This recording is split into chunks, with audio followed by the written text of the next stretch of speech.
1946 y pedí tu presupuesto sin cargo. Entérate más en Instagram, El Emperador de los Pisos, 11 6508 1946. En la vida hay una verdad. Lo bueno siempre se queda. Por eso te presentamos Ognaug, una cerveza artesanal que viene a quedarse en tu vida. Elaborada con amor y delicadeza, intentando conquistar tu paladar. Con su sabor único a frambuesa. Estamos para acompañarte en los malos y buenos momentos. Disfrútala solo o con amigos. Ognaug, una cerveza para tu vida. Pedila a nuestro WhatsApp +54 9 388 520 23 62. Envíos a todo el país. Seguinos en TikTok, Instagram y Facebook como @Ognaug23. No te quedes sin la oportunidad de probar nuestra cerveza hecha en nuestro norte argentino. Los recuerdos son imágenes. La recopilación de destellos de luz da como resultado la imagen. Una imagen que hace que un momento de tu vida quede retratado para siempre. Garúa Fotografía. Todos los momentos importantes de tu vida necesitan una buena foto. Garúa Fotografía. Búscanos en Instagram o contactate al 11 230 310 04. Garúa Fotografía.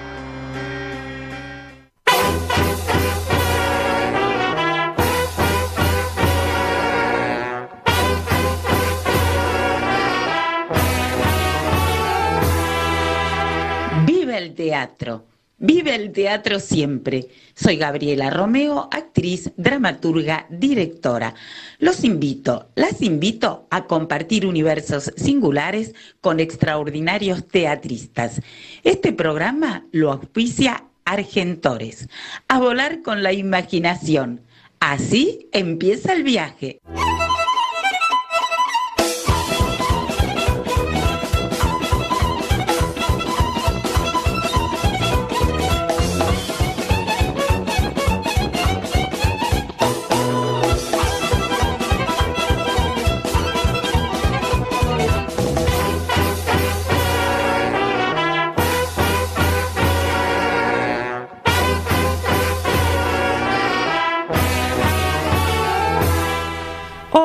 Hola, buenas tardes, viva el teatro siempre. Estoy súper contenta y siento que es un regalo del universo estar con estos artistas talentosos, enormes y bueno, vivir el teatro, viva el teatro siempre. A ver, voy a ir de a poco, ustedes me corrigen si me equivoco porque son tantos.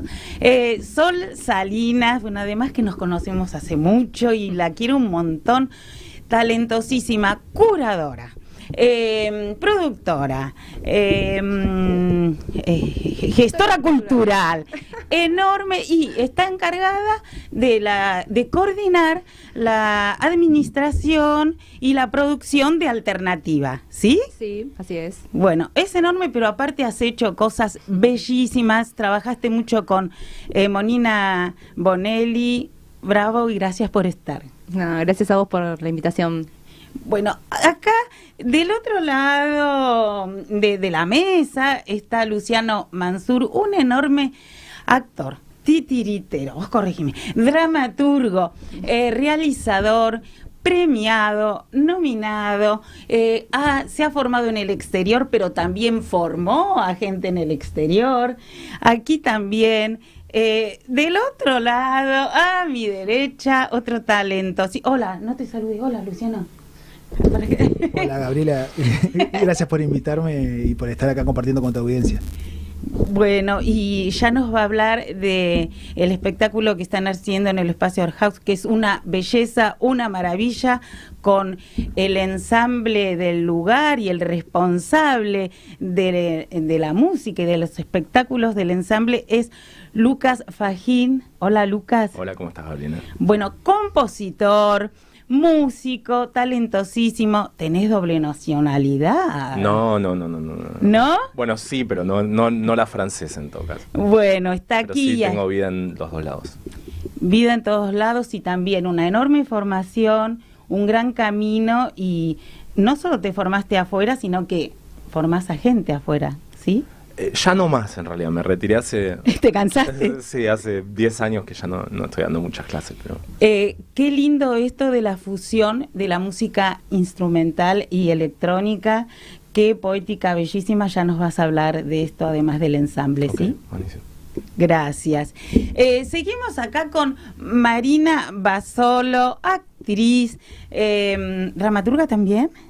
Un poco de todo, sí, dramaturga, productora, es como ocupar el rol así miscelánea de la autogestión, pero sí. De la autogestión y creadora junto a Sofía Cantarini del ciclo Hembra, un ciclo que empezó a crecer, está en la 3ª edición. Hola. Hola, Gabriela, gracias por invitarme. No, gracias a vos y porque hacen un trabajo importantísimo, acompañar a las mujeres, tratando, sin correr a los hombres, pero digamos que tengamos un lugar, el mismo lugar. Sí. Y las mujeres que empiezan, ¿no es cierto?, a dirigir y a escribir, hacen un acompañamiento muy interesante y nos vas a hablar de eso. Sí.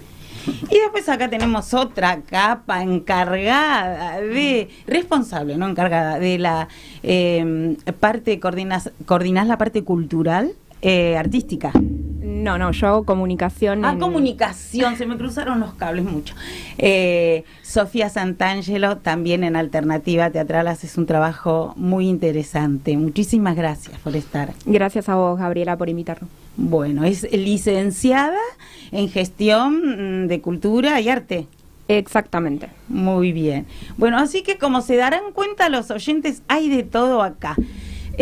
Sol, contá, porque todos los que estamos en el teatro sabemos la importancia y valoramos mucho Alternativa, que no es, por supuesto, un espacio en donde se compran las entradas nada más.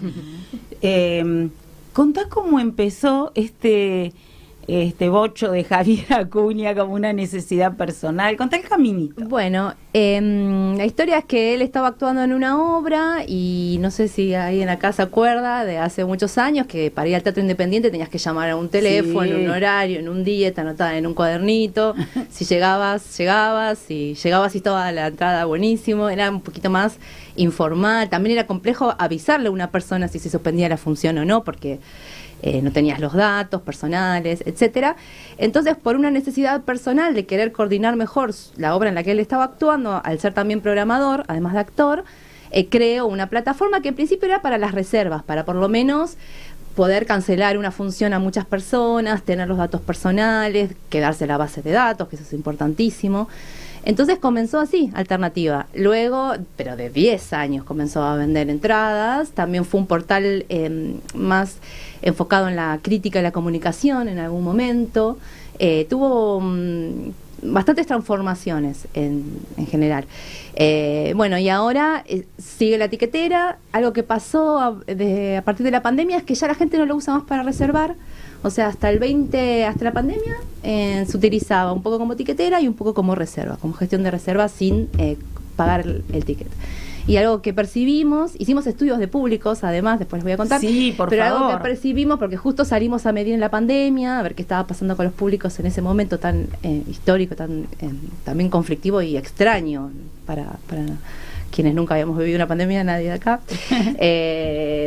Y bueno, y notamos eso, cómo se fue digitalizando un poco la experiencia, en el sentido que ya nadie reserva, la gente directamente compra, lo cual es mucho mejor para los elencos, porque ingresa el dinero antes.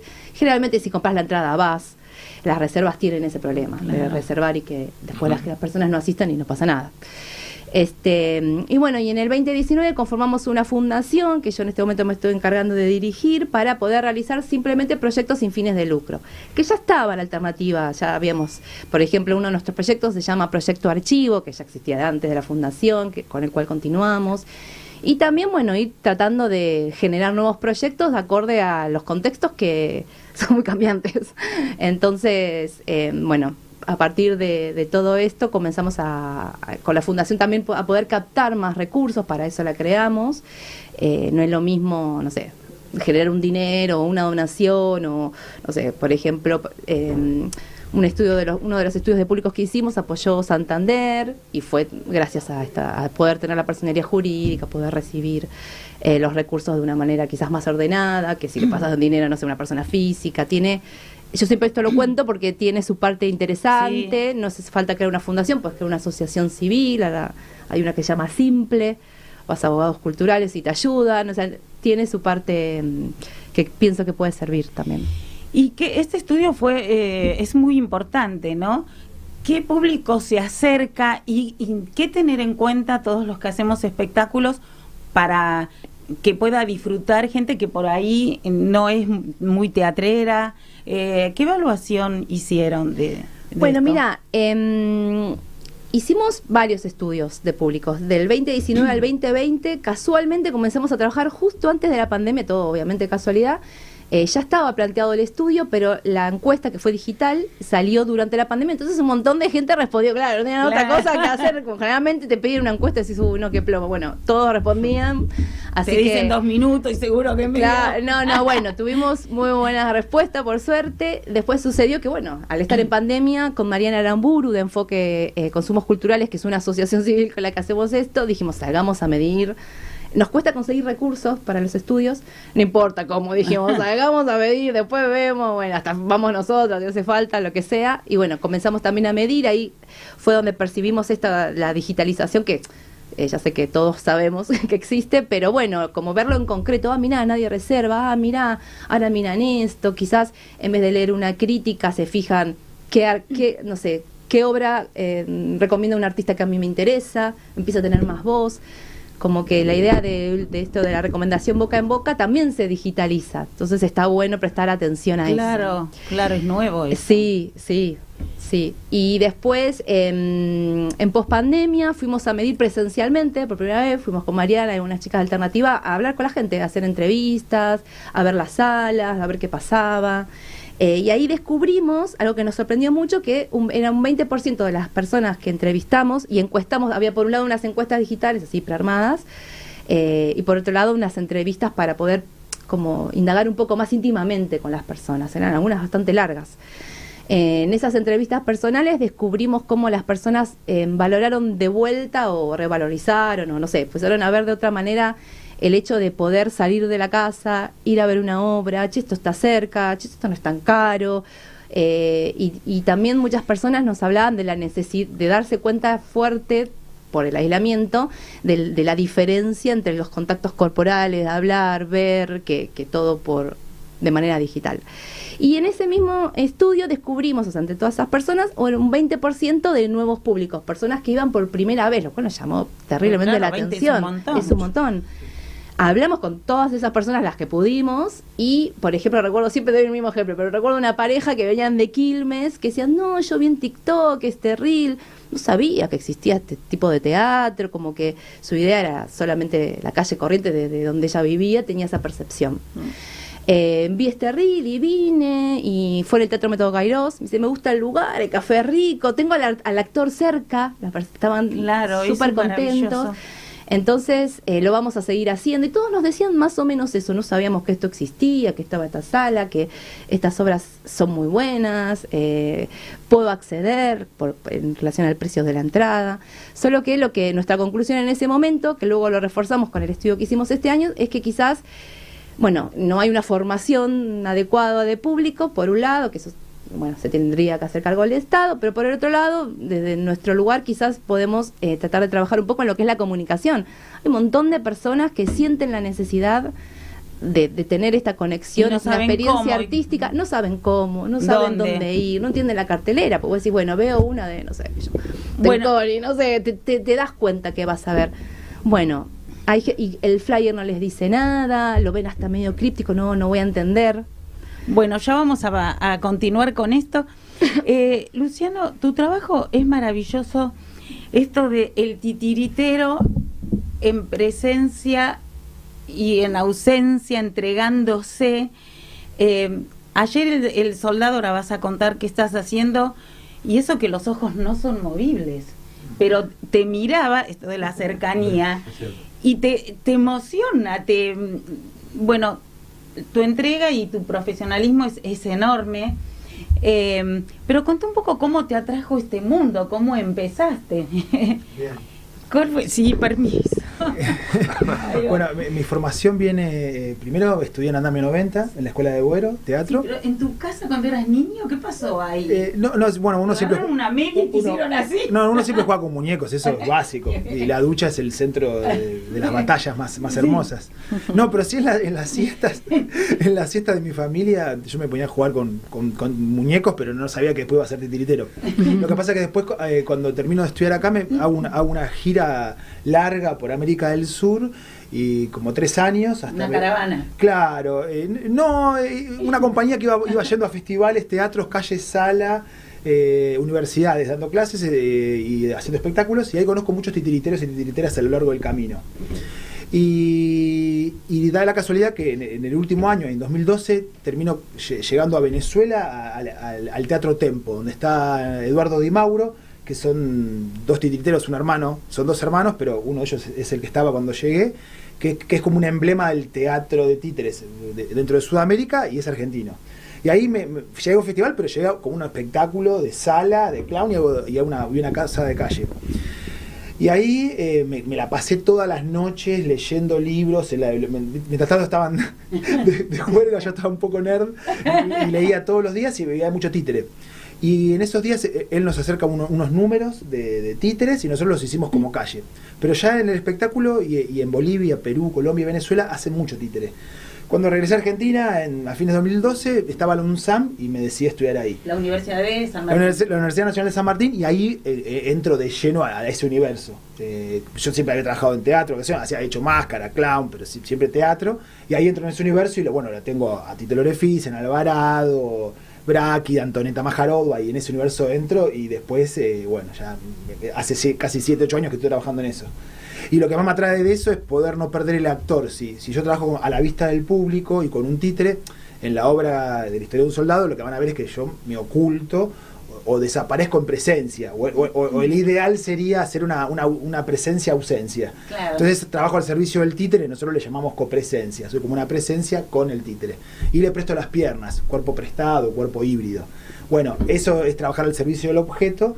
Pero el que se tira al suelo sos vos. Claro, sí, tiene sus complejidades porque tenés una mano menos. Sí. Entonces si vas de un costado te caes distinto porque tenés la boca en una mano. Claro. Pero todo eso se entrena porque me hice entrenando físicamente con diferentes maestros, y después la propia dinámica. Y después dirige Román Lamas, entonces es más fácil porque Román es un maestro en la disociación y en eso, entonces también es mucho más fácil porque también te ayuda y te está mirando para saber qué conviene más. Ahora vamos a hablar específicamente de Stravinsky y Historia del Soldado.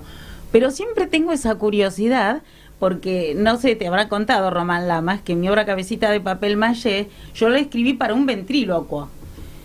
Y cuando ellos me pidieron la obra, me dijo, ¿puedo ser un titiritero? Y dije, obviamente, es un enorme titiritero, le voy a decir que no.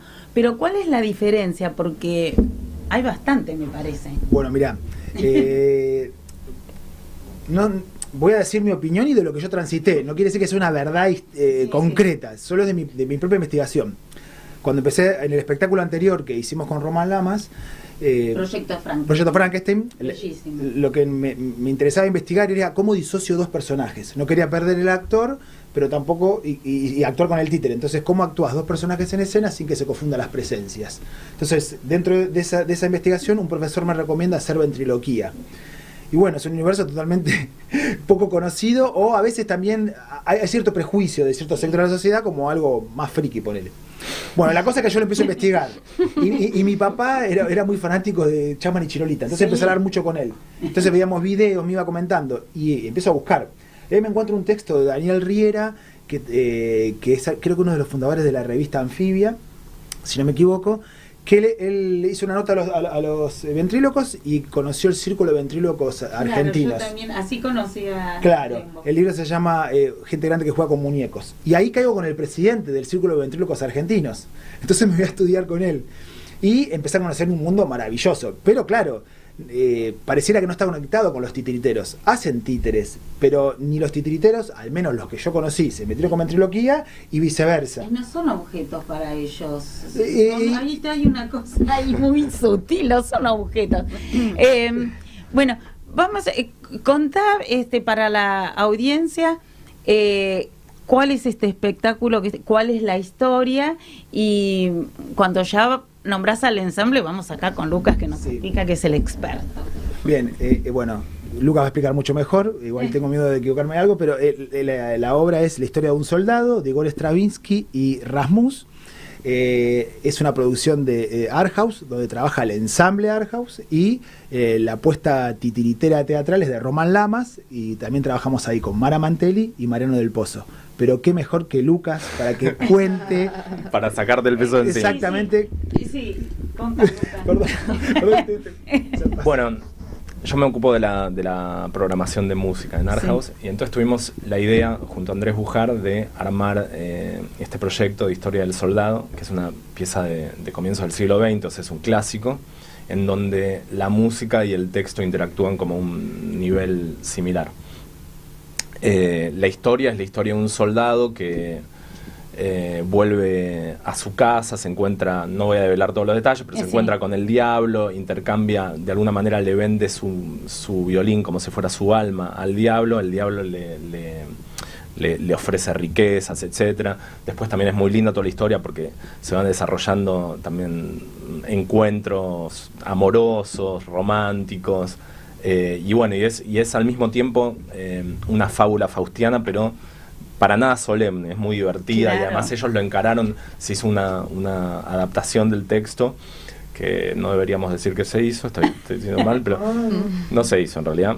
Finalmente la tuvimos que dejar de lado, pero es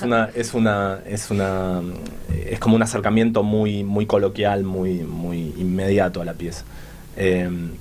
Entonces, bueno, lo que nosotros tenemos en Art House es un ensamble, un grupo muy profesional que se armó con músicos tremendos. Profesional, son tremendos. Sí, y que en general tocamos música muy experimental, escrita, que es una música muy particular. Escrita quiere decir que cada sonido está escrito, cada nota es muy meticuloso lo que se hace. Pero también nos gusta de repente abarcar piezas o música o proyectos que más allá de las piezas que se hacen hoy, que se producen hoy, que miran un poquito hacia atrás, ¿no? Buscando clásicos y también abriendo públicos, rompiendo un poquito el nicho, etcétera. Y también cruzando disciplinas, como es en este caso. Entonces, Andrés, que fue el principal impulsor del proyecto en el origen, Andrés Bujar, que es el director de Art House general, se le ocurrió, bueno, fue al proyecto Frankenstein, y a partir de ahí se le ocurrió, ¿por qué no generamos una versión de Historia del Soldado que se hizo 10 millones de veces, claro, de todas las maneras posibles, con títeres, con objetos, y convocamos a Román Lamas y a su equipo para que armen una puesta en escena? Bueno, esto se empezó a armar desde hace, ¿cuánto? Un año más o menos. Sí. O sea, no hay sé, una rigurosidad enorme, porque todo fluye y sucede, pero ahí detrás hay un trabajo enorme. El ensamble lo dije Pablo Drucker, que no quiero olvidarme de nombrarlo, que hace un trabajo también espectacular en la sincronización entre la puesta en escena y la música, por decir, una interacción continua y súper detallada. Pero finalmente el resultado del espectáculo es hiperfluido. Claro. No parece como duro por el hecho de tener que precisamente conectar la música o cada detalle de la música con cada palabra, etcétera. Y además los chicos, está buenísimo ver la evolución de la dramaturgia, porque se va liberando cada vez más. Luciano se descontrola completamente y cada vez mejor. Claro. Y pasan cosas súper espontáneas y que están buenísimas. Digamos que es para todo público. Ya aprovecho a nombrar el elenco y los días, horarios y las entradas. Bien, bueno, el elenco de la parte de títeres y teatro está Román Lamas, que es quien dirige este espectáculo. Está también Mara Mantelli y Mariano del Pozo. Y después está el ensamble Art House, que dirige Pablo Drucker, y con una gran orquesta. Estamos los sábados 8:30 de la noche y los domingos 6:30 en el ensamble Art House, Bartolomé Mitre y ¿qué? 434, es a una cuadra de Plaza de Mayo. Las entradas obviamente por alternativa. Como no podía ser de otra manera. Sí, y vamos a aclarar que es para todo público, que el espacio es hermosísimo, y contá un poco del espacio, ¿no? Sí. Con qué se van a encontrar, no solamente los espectáculos, que apúrense porque ahora, después seguramente vuelvan y y sigan, sí, pero no son tantas funciones. Quedan cuatro. Tenemos claro. 4 funciones más. Sí. El próximo fin de semana tenemos 2 y el otro, el del 14 y el 15, tenemos las últimas 2. Bueno, pero Ya. Parlamento empezó así, con ese proceso creativo, convocados por ustedes, y después siguió un montón. Totalmente. Y en otros espacios también. Ujú. Bueno, contá un poquito de eso. Bueno, Art Edgar. House empezó como idea en la pandemia se catalizó en realidad, porque hay un edificio de oficinas, en su origen era un edificio de oficinas que se fue vaciando durante la pandemia, y entonces eso hizo que se catalice la decisión de armar el proyecto. Andrés decidió implantarlo en ese espacio. La idea de origen era centrarlo en la música, pero poco a poco nos fuimos dando cuenta de que era mucho más interesante hacer un cruce de disciplinas, en donde también las artes visuales, el teatro, la danza, incluso el cine tienen lugar. Y eso está bueno porque potencia, en vez de cerrar los nichos, un poquito, viste, como lo que ustedes quieren hacer en la alternativa de ir a buscar a la gente, buscar nueva gente que no está al tanto, etcétera. Bueno, lo que hace es que la gente, gente de diferentes sectores, que de repente no iría a escuchar un concierto, o no iría a ver una obra de teatro, o no iría a ver una muestra de artes visuales, puede hacerlo, empieza a circular y se potencia el todo. Por ejemplo, ayer hicimos una función de Historia del Soldado, pero al mismo tiempo hay una muestra del grupo Mondongo en la sala de al lado, Sí. contigua y gratuita. Entonces, de repente, todo el mundo, o la mayor parte por lo menos, que vino a ver el concierto, vino un rato antes y circuló por la muestra. Entonces, lo que nosotros queremos es como borroñar un poquito las fronteras y hacer que públicos de diferentes espacios, de diferentes nichos o diferentes sectores se vayan cruzando. Y también las disciplinas artísticas. Bueno, es hermoso el lugar. Ya vamos a hablar de Lucas, músico y compositor, en un ratito. Marina, contá acerca de este ciclo que empieza el miércoles, ciclo Hembra, cómo nació, porque esta es la tercera edición. Sí. Bueno, todo lo que nos quieras compartir. Bueno, sí, arrancamos este miércoles. Este año estamos haciendo un formato más festival, en el cual tenemos diferentes actividades y tenemos 5 obras programadas, pero esto arranca también en pandemia, muchas cosas arrancando en pandemia. Pensando eso, Fue un cómo momento nos que marcó. nos sacudió mucho. Sí. También desde este lugar, no es que nosotras nos propusimos generar un ciclo con cierta perspectiva de género y hablando, sino que desde lo real, desde lo concreto que nos estaba pasando, buscábamos varias compañeras llevar adelante nuestras primeras experiencias en dirección.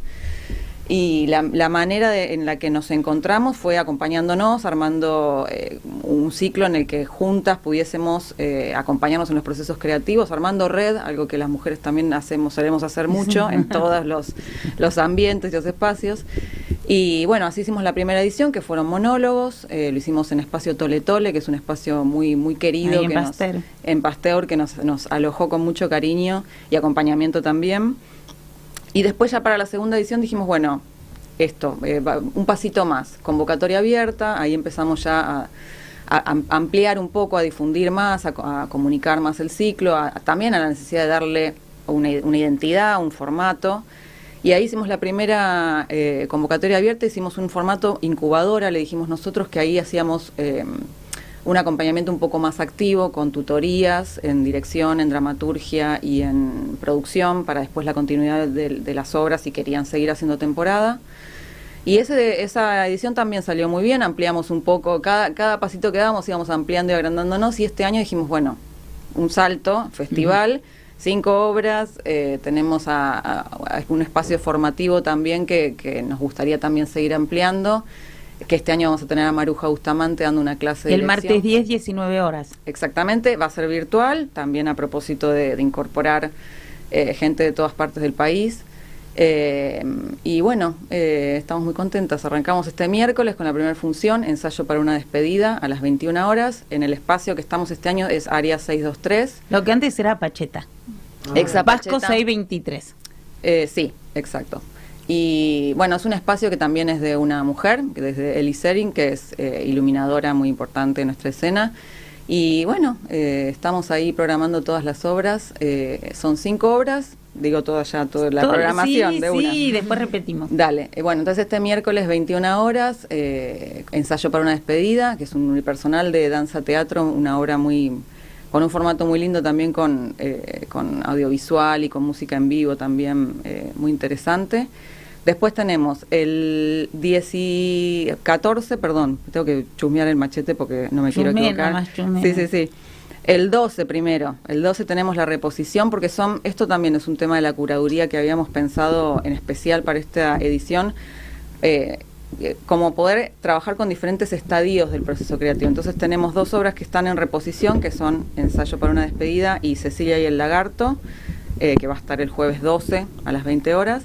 Después tenemos una obra a estrenar, que es la que seleccionamos por convocatoria abierta, que esa va a estar cerrando el festival el 19 y el 20 de diciembre a las 21 horas. Es Un rayo de vidrio sobre el muro, es la obra que seleccionamos, de Milce Holguín. Y después tenemos un work in progress, que también es un formato que no está tanto visible, el semimontado, el poder espiar un material que está en proceso, que está conformándose. Vamos a estar con una obra que se llama Sempiterna, de Julieta Casia. Esa va a estar el 18 a las 21 horas. Y después tenemos una obra que acá ya un lujo que nos dimos, que la traemos de Uruguay, de gira, que se llama Chica Almodóvar, que es de María Eugenia Trías, que es una saga en realidad, así con el mundo almodovariano, que son diferentes obritas. Y vamos a tener uno de esos episodios el 14 a las 21 horas. Así que... Igual por la alternativa, no solo compran las entradas, sino que está toda la información y el cronograma. Exacto, sí, todo. Bueno, vamos a escuchar ahí, Irina Alonso nos invita a un lugar este sábado y después vamos a escucharla a Sofía. Hola a todos y todas, soy Irina Alonso y quiero invitarlos muy especialmente a una noche de tango. Esto va a ocurrir el sábado 7 de diciembre, el próximo sábado, a las 21:30 horas, con entrada libre en el Portón de Sánchez, el hermoso Teatro Portón de Sánchez, que queda en Sánchez de Bustamante 1034. Noche de Tango es un grupo conformado por actores y actrices que cantamos. Somos Karina Antonelli, Roberto Castro, Diego Ramírez y quien les habla. Pero en esta ocasión especial nos van a acompañar todos los cantores a los que fuimos invitando durante el año. Y ellos son nada menos que Antonio Grimau, Hugo Paredero, sí, Hugo Paredero y Antonio Grimau cantando tango con nosotros, Estela Kisling, Marta Pomponio, Natalia Olave, Lula Paniza, Agustín Ritano, el actor Agustín Ritano, y Andrea Yaet, siempre acompañados por la guitarra del maestro Felipe Bonacina. Entonces, repito, están todos y todas invitadas el sábado 7 de diciembre, próximo sábado, a las 21:30 horas, en el Portón de Sánchez de Bustamante 1034. Un saludo muy grande para Gabriela y para todos los oyentes de Viva el Teatro. Invítenos. Hoy seguimos acá. Sofía, contá tu responsabilidad en Alternativa. ¿Cuál es tu trabajo específico?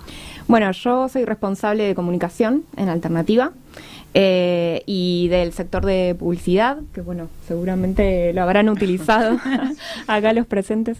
Así que bueno, me encargo de esas dos áreas.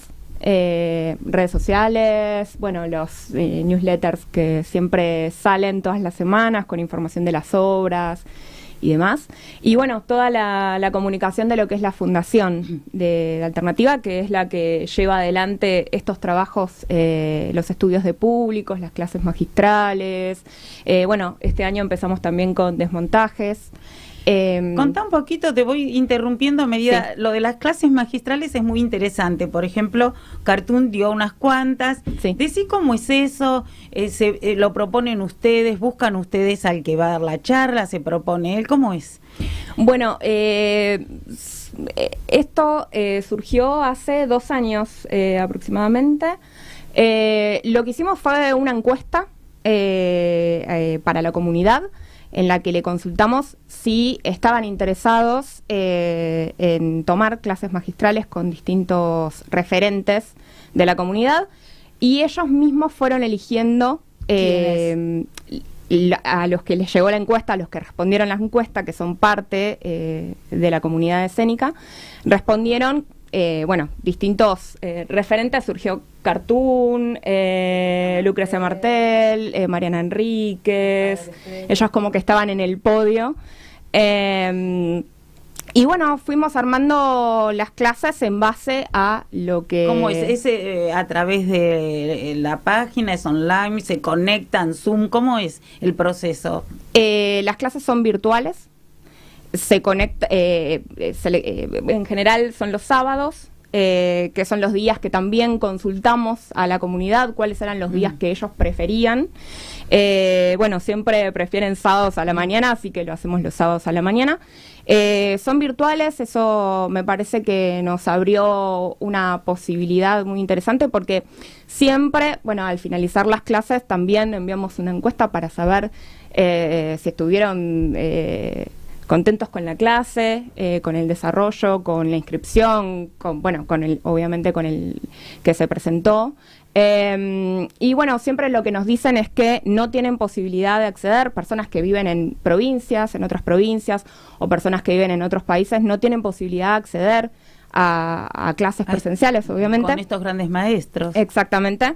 Así que siempre nos agradecen la posibilidad de hacerlo en forma virtual y de poder acceder. Ya vamos, ¿cuántas clases vamos? En total hicimos el primer año 3. A compartir el... Sí, más o menos.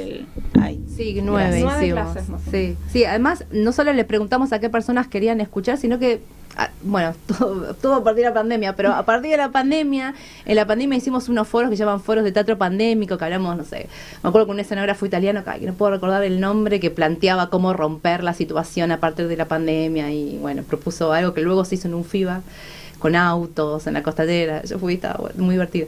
Y habíamos hecho encuentros y ahí descubrimos, nos habla, Teresa de Jujuy, al fin nos tiran algo, porque más allá de la pandemia, volar a Buenos Aires, es un montón sacar de el plata. hotel, pagarle al docente, la verdad que me deja fuera la mitad de las veces. Entonces ahí empezamos a observar eso y preguntamos a las personas, no solo a quienes querían escuchar, sino cómo querían, qué experiencia, no sé si quieren o pueden hacer. Entonces ahí nos dimos cuenta, por ejemplo, que los formatos largos no funcionan tanto.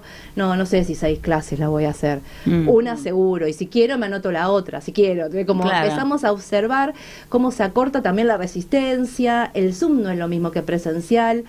Me acuerdo, este año comenzamos algo nuevo, que son desmontajes virtuales, con la misma idea, también abrir los procesos de obras a personas que si no podrían ni ahí acceder, y siempre está el que puede pero también le interesa. Y Cartoon, cuando lo hacemos en la casa algunas personas se conectan en su casa y yo estoy en la mía, y otras como Cartoon me piden que vaya, entonces veo todo me encanta, yo miro todo detrás de escena. Y me acuerdo que el último desmontaje él terminó exhausto, Cartoon, ¿viste? Me dice, me di cuenta que yo hice un desmontaje hace un montón de años de La Vis Cómica, la misma obra, en Uruguay, y hablé la mitad de contenidos. Porque, claro, te pone un micrófono, te dice hablar, no tenés interrupción.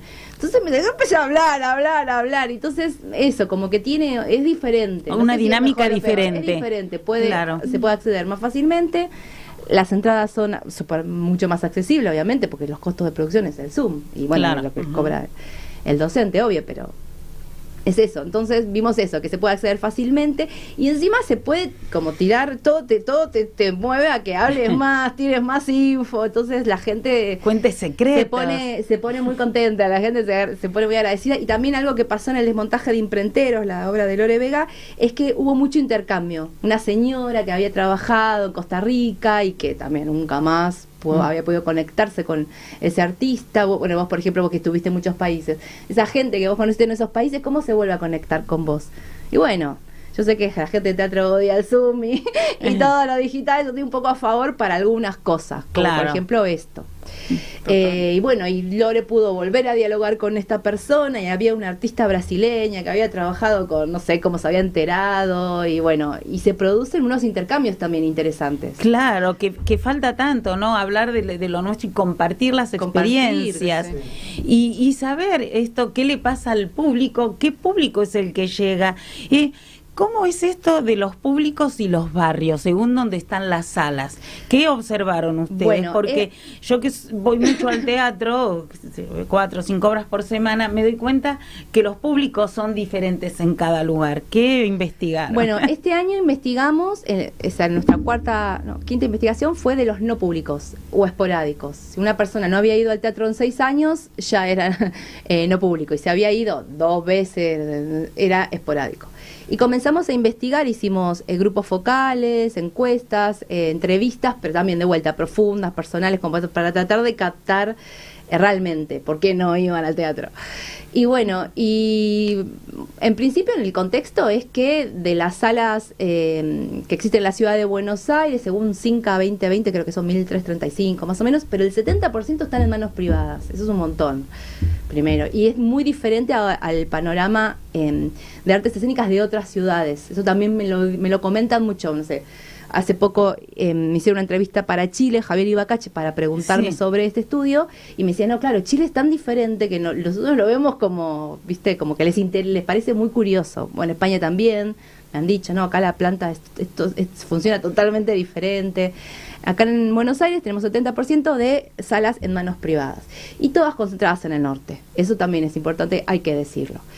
Y por supuesto eso genera un efecto. La persona del sur tiene menos acceso que la persona que vive en el norte. Y después están las barreras simbólicas. Las personas del sur piensan que en realidad nadie los convoca, no les interesa, no van a entender. Algo que nos causaba gracia en relación cuando investigamos un poquito las barreras más simbólicas que de acceso, porque la primera respuesta a veces, como la fácil, es no, es caro. ¿Por qué no vas más al teatro? No, por la plata. Esa es la primera respuesta. Pero indagás un poquito. Che, pero mirá que, no sé, yo hace poco fui a ver una de Nacho Bartolone al Rojas, y era 7.000 pesos la entrada, y encima me ofreció 3 cuotas sin interés del boletero. Como no es el dinero, claro. No le llega la información, no se siente convocada a la persona, siente que no la están invitando realmente, o por lo menos no hay un esfuerzo, no hay un interés de que realmente esas personas asistan. Más allá de la parte del rol del Estado, que bueno, siempre lo digo porque por supuesto que es importante. ¿Qué le sugerirías vos a los grupos? Esto que dijiste, relacionándolo con lo que dijiste, no se los convoca realmente. Mira, la mayoría de los no públicos, bueno, lo que te decía, primero dicen no es caro, después cuando indagas un poquito más, dicen bueno, pero no sé qué ver, y cómo vestirme, y no sé si quiero ir sola, y me voy a sentir observada. Sienten las puertas cerradas a estas experiencias, la verdad. Entonces, yo siempre hablo de la comunicación, de intentar llegar a las personas. Con una de las chicas con las que trabajamos este estudio, Fernanda Blanco, ella trabaja en la parte de comunicación del Teatro Moscú, y hablamos un montón, me encanta charlar de esto, y ella me decía, yo les decía a los artistas, quizás puedan tener un flyer para las redes que dé un poquito más de información, y otro para los de mano, porque quizás las fotos son muy artísticas y son realmente preciosas, pero la gente no sabe de qué va. No tiene ni de qué agarrarse, ¿entendés? Ante esa imagen, como que dice, che, ¿esto qué va? ¿Cómo? ¿Entendés? Sí. O vos decís, no sé, títere con no sé, música en vivo, y no se lo imaginan. Realmente hay que hacer un esfuerzo para tratar de que esas personas puedan imaginarse, che, esto es así, asá, se va así, como tratar de facilitar un poco también. Claro, romper un poco los mitos también, claro, el imaginario de las personas, porque piensan que es de élite, piensan que tienen que ir bien vestidos, que tienen que comportarse de determinada manera. No se acercan a los teatros de su barrio, que por ahí son más accesibles, más cercanos. Entonces un poco es romper con esos mitos de alguna manera desde la comunicación. Bueno, y escuchando las sugerencias, por favor, hable para que se acerque de esta cosa maravillosa que hay dentro del espectáculo que estás haciendo, en donde hay distintas técnicas del títere. Bueno, habla vos. Bien, perfecto. Bueno, primero voy a decir que trabajar con Mara Mantelli, que hace el trabajo del diablo y utiliza máscaras, además de también titiritear y hacer sombras, es maravilloso. Y también está Mariano del Pozo, que tiene mucha trayectoria en el elenco de titiriteros del San Martín, y trabajar con ellos hace que la escena sea mucho más fácil y nos potencia a todos. Bueno, todos los títeres que están desarrollados ahí están hechos por Román Lamas. La máscara, los títeres, y eso es fundamental para el trabajo del titiritero o la titiritera, porque no solo tiene que ser lindo para que se vea, sino también tiene que ser fácil y no pesado para el que lo maneja, sobre todo por el gran despliegue, y que por lo general a veces tenés una sola mano para mover. Ponele, a veces yo tengo una mano que utilizo, uno para la boca y otro para la mano, y eso es muy complejo. Aparecen las sombras y también aparecen títeres de guantes. Entonces va combinando entre técnicas tradicionales y, por otro lado, trabajar a la vista del público. ¿Y qué nos permite la vista del público? Que la gente pueda tener acceso a ver cómo se hace. Entonces vos mostrás el verso y el anverso de la manipulación. Pero nada de eso puede ser si no tiene una perfecta realización para que el público capte el signo títere, el signo personaje, mientras que a la vez ve al titiritero o a la titiritera manipulando la escena. Y a su vez no pierda, distraído con eso, la historia que se está contando. Exactamente, porque además recibe varios estímulos. Tenés la orquesta en vivo, tenés a la gente actuando, titiriteando, que es un montón de signos que llegan, pero que a la vez descubrimos acá que se hace una composición maravillosa y que todo se articula. Pero bueno, cada parte tiene que estar cuidada. Y en esa realización está la mano de Román. Ahora quiero hacer una pregunta, pero decí el horario otra vez, repetí de las funciones. Sábados 20-30 horas, domingos 18-30 horas. Esto se da los próximos 2 fines de semana. El 15 del 12 bajamos, y quería también aprovechar que no nos olvidemos de nombrar el trabajo de la producción artística de Beatriz Quinteiro, que qué mejor que Lucas para mencionarla. Sí, y la dirección es Bartolomé Mitre. Bartolomé Mitre 434. Bartolomé Una Mitre cuadra de Plaza de Mayo. 434. A una cuadra de Plaza de Mayo. Sí, y las entradas por alternativa. Pero ahora te quiero preguntar, Lucas, con respecto a la poética, que me imagino me atrajo mucho esto de las imágenes en la música y de la fusión de la música electrónica e instrumental. ¿Cómo empezás a componer y a volar para que suceda? Bueno, la pieza esta, la obra esta, que es Historia del Soldado, es una obra acústica, ¿no? Participan 7 músicos únicamente. Es Stravinsky, es una obra de comienzo del siglo XX, entonces no había medios electrónicos. ¿no? Claro. Y las voces incluso las tuvimos que trabajar, estuvimos haciendo pruebas para ver cómo hacer. Perdón, igual yo no te pregunto. No, yo sé, me preguntó por mi laburo. Ahora te cuento.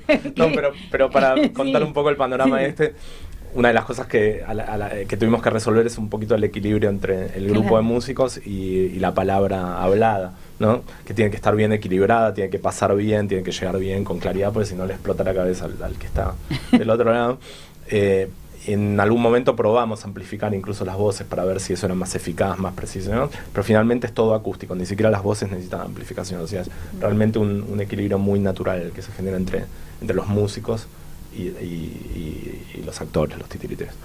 En cuanto a componer música acústica, con instrumentos acústicos, y mixturarla con sonidos electrónicos y demás, bueno, eso es una práctica que viene desde el comienzo de la música electrónica, en los años 40, 50, que aparecieron los primeros estudios de música electrónica en Europa, asociados a determinadas radios, en París, en Alemania, etc.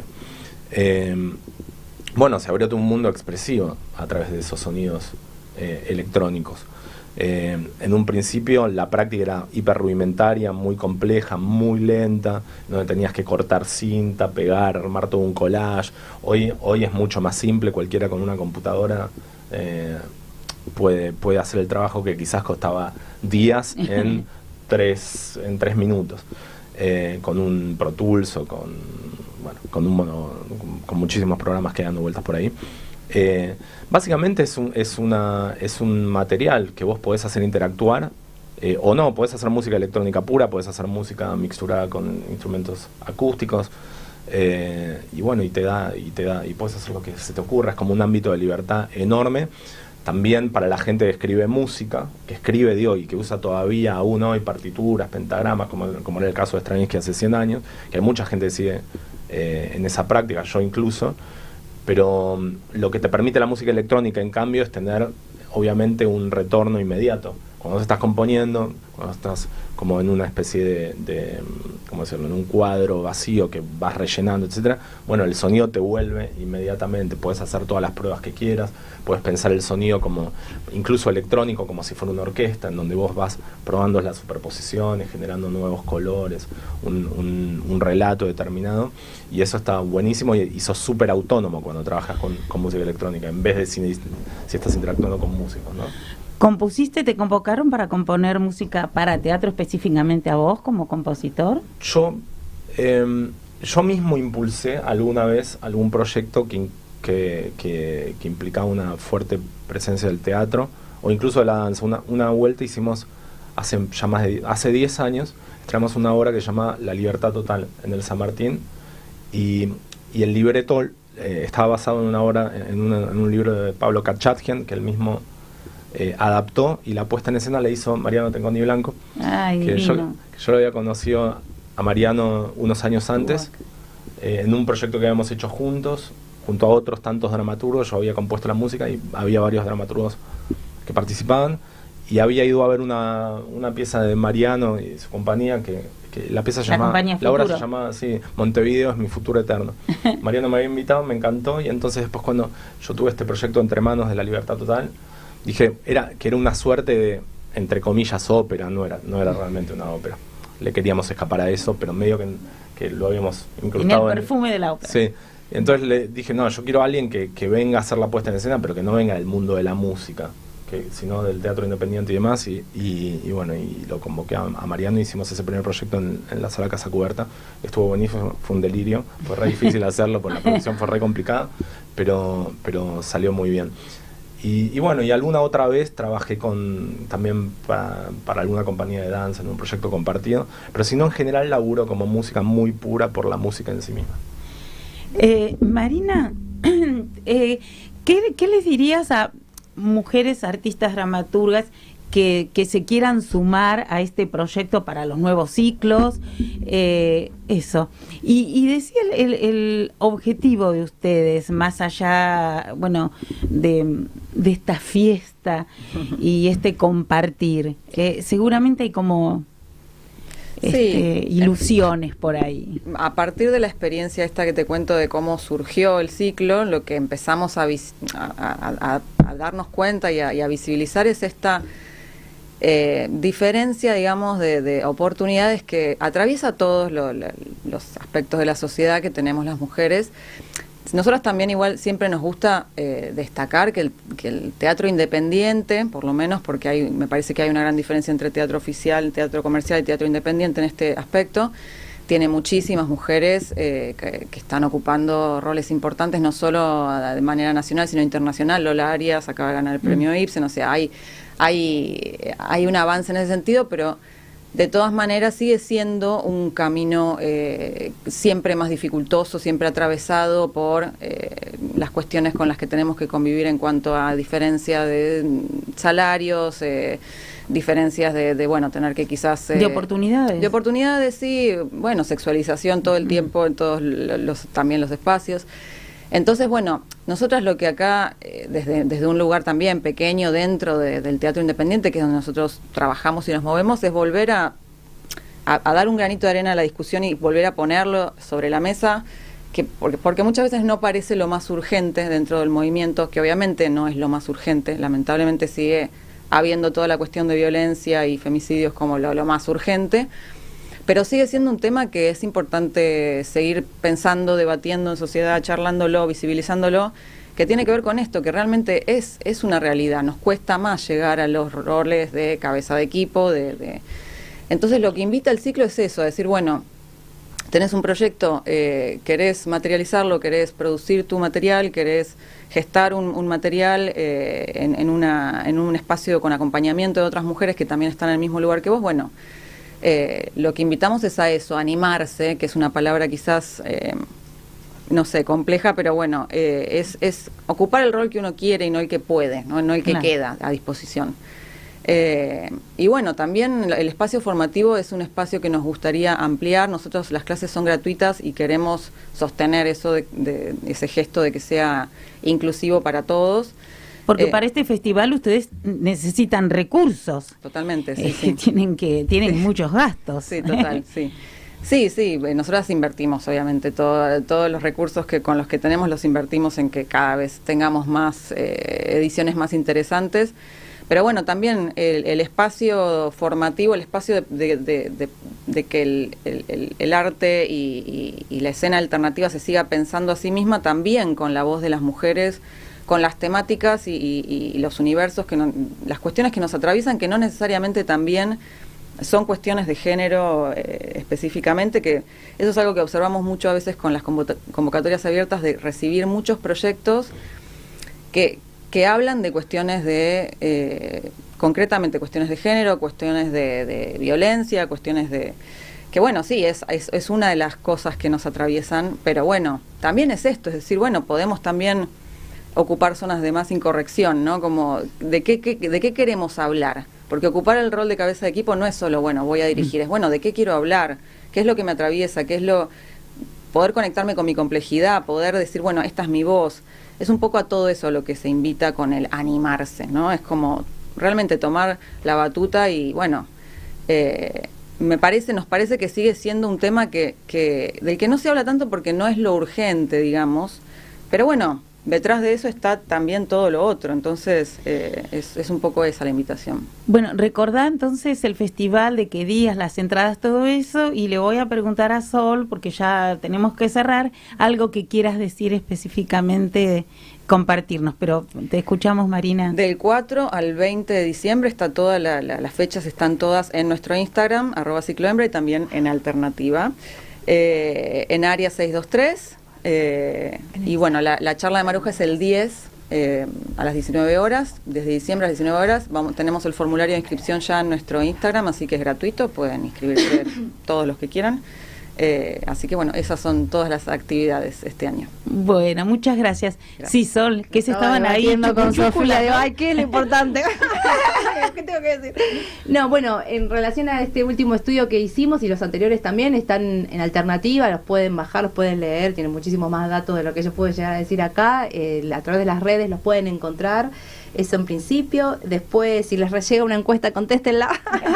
Porque las contra usamos, escuchamos realmente, o intentamos escuchar lo que la comunidad que le gustaría, hacemos el esfuerzo. A veces, no, sale. Tienen mucha convocatoria las clases magistrales. Siempre lo cuento porque me encanta y él también está muy contento. La última, por ejemplo, de Cartoon, fueron casi 1000 personas. Un Zoom es mucho, un sábado de la mañana. Ay, es hermoso, la emoción. A mí me da una emoción. Ya cuando prendo el león, viste, como que veo los cuadritos y digo, wow. Eso está bueno. Entonces, bueno, todo eso necesitamos también que contesten las encuestas para decir, che, me interesa esto no, por acá sí, por acá no. Y después, bueno, ¿qué más? Pueden ingresar a alternativa.ar o en Alternativa Escena, que es nuestro Instagram. Ahí están todos los links para poder leer los estudios o enterarse de las novedades. Bueno, muchísimas gracias. Un lujazo compartir con ustedes. Y como fue el cumpleaños que habrá festejado en el cielo con Los Ángeles, Tito Cosa, y él le encantaba Goyeneche, le encanta, nos vamos a despedir con Goyeneche y este regalito para vos, Tito, que hoy vamos a estar en Argentores homenajeándote. Así